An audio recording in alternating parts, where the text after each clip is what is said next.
te sanctifier. Qu'est-ce qui nous sanctifie? C'est la parole de Dieu.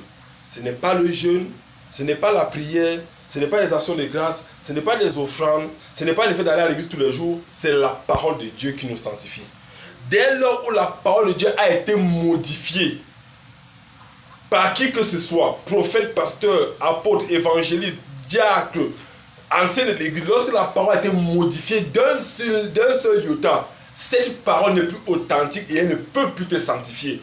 Car Jésus dit dans le livre de Jean 17, Père, sanctifie-les par ta parole.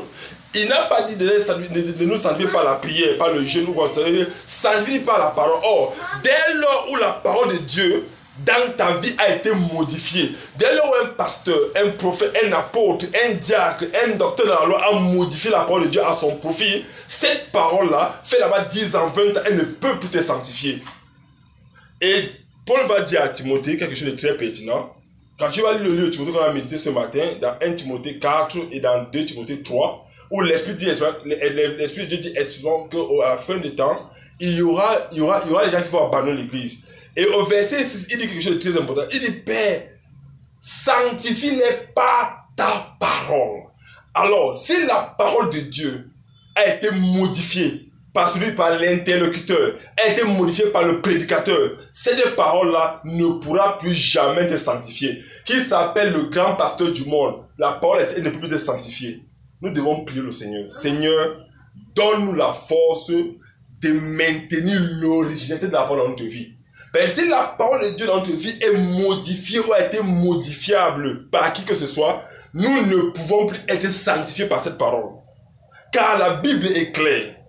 Père, sanctifie-les par ta parole. C'est qu'il n'y a pas un moyen pour Dieu le Père de nous sanctifier au lieu de sa parole. Mais maintenant, si je prends un verset biblique, j'interprète ça comme je veux interpréter à ma manière et je donne ça aux gens, ce verset, si ce n'est pas un verset originel du Saint-Esprit, le verset ne peut plus me sanctifier. C'est-à-dire que le verset ne peut plus travailler dans ma vie. Le verset ne peut rien faire dans ma vie. Ça est comme un tambour qui résonne en vain. Parce que la puissance de la sanctification réside dans la prière. La puissance de la sanctification réside autant pour moi pas dans la prière, mais dans l'authenticité de la parole.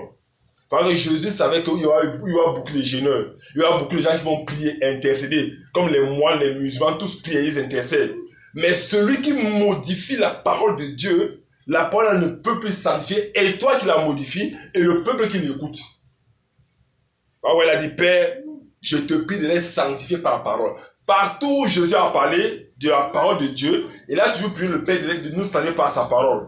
Il n'a pas dit de nous sanctifier par le jeûne. Donc, je vois les chrétiens qui font les jeûnes de 40 jours, 50 jours, 60 jours, les jeûnes de 1 an, les 7 ans, qui s'abstiennent.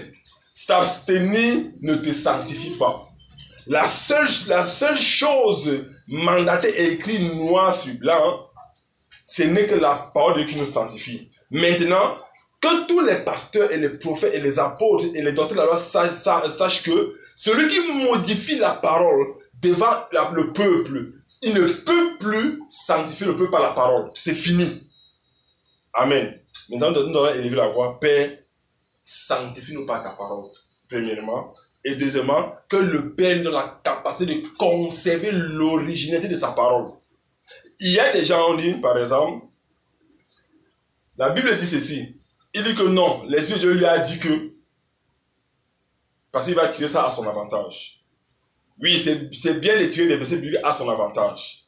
Mais fais attention, parce que ce verset que tu tires à ton avantage ne pourra plus te sanctifier.